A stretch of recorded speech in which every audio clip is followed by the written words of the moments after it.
इतिहास बताते हैं कि सिविलाइजेशन थ्राइव हुई तो उसके पीछे रूट्स और राजमार्गों का बहुत बड़ा योगदान रहा है।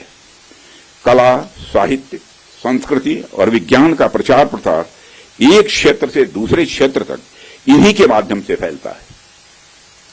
यदि मैं भारत के संदर्भ में बात करूं तो मुझे यहां के दो इंपॉर्टेंट रूट्स के नाम स्वाभाविक रूप से याद आ रहे हैं।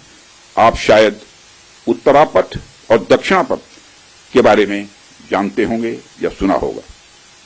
उत्तरापथ और दक्षिणापथ हमारे इंडियन सब कॉन्टिनेंट के डिफरेंट रीजन्स को एक दूसरे से जोड़ने वाले धागे की तरह है।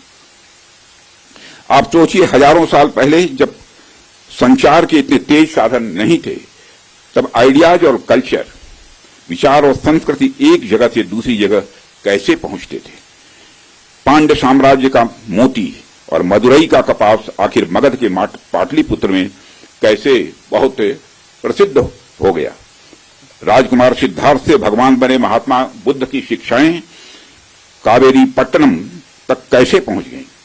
संगम युग की मणिमेखले की चर्चा कश्मीर तक कैसे फैल गई।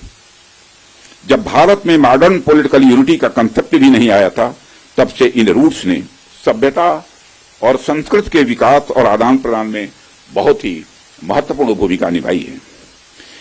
यदि हम महात्मा बुद्ध के बाद के इतिहास पर भी नजर डालें, तब भी हमें यह देखने को मिलता है कैसे दूसरे क्षेत्रों से आकर लोगों ने भारत की संस्कृति को समृद्ध किया और भारत की संस्कृति से भी उन्होंने बहुत कुछ सीखा भी है। इन मार्गों का महत्व तब भी इतना ज्यादा था कि व्यापार के लिए समर्पित सड़कें बनाई जाती थी। आप जब सिल्क रूट के बारे में जानते हैं, आप सभी को मालूम है सिल्क रूट के बारे में, जिसने एक तरह से पूरे एशिया और मध्य यूरोप तक को कवर कर लिया था। भारत से भी उस सिल्क रूट का एक बड़ा हिस्सा होकर गुजरता था, जिससे न सिर्फ सामान बल्कि संस्कृति और विचार का भी एक्सचेंज, आदान प्रदान यह होता था। एशिया और यूरोप के बीच कल्चरल एक्सचेंज, सांस्कृतिक आदान प्रदान में भी सिल्क रूट का बहुत बड़ा योगदान रहा है। साथियों, सिर्फ स्थलीय मार्ग का ही नहीं बल्कि जलीय मार्ग का भी ह्यूमन सिविलाइजेशन, मानव सभ्यता में एक बहुत बड़ा महत्व रहा है। मेसोपोटामिया की सभ्यता के साथ हमारा व्यापार जलीय मार्ग से ही होता था। अरब के जो व्यापारी आते थे वह भारत में जलीय मार्ग से ही आते थे। इन रूट्स का असर हमारे संस्कृति पर, हमारे परंपराओं पर और हमारी अर्थव्यवस्था पर तो पड़ा ही, साथ ही साथ इन रूट्स ने दुनिया को कई सारी नई चीजें भी सीखने को दी हैं।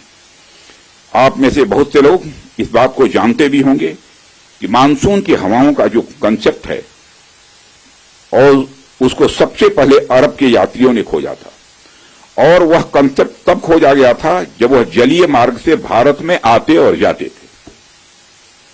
इसी प्रकार भारत में हुई न्यूमेरिक्स, नंबर जो होते की खोज ने भी पहले अरब और बाद में यूरोप तक का रास्ता तय किया था।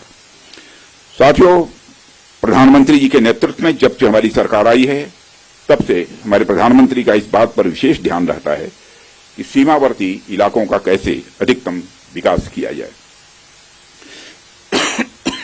यह बताने की जरूरत नहीं है कि कैसे सीमावर्ती इलाकों को लंबे समय तक उसको उपेक्षित किया गया, कैसे एक लंबे समय तक वहां पर अच्छी क्वालिटी के इंफ्रास्ट्रक्चर को छोड़िए, एक बेसिक क्वालिटी के भी इंफ्रास्ट्रक्चर को भी नहीं पहुंचाया गया।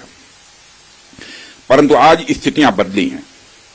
आज सीमावर्ती क्षेत्रों में safe, secured and vibrant land borders को इंश्योर करने के लिए हमने वाइब्रेंट विलेज इनिशिएटिव भी प्रारंभ किया हुआ है।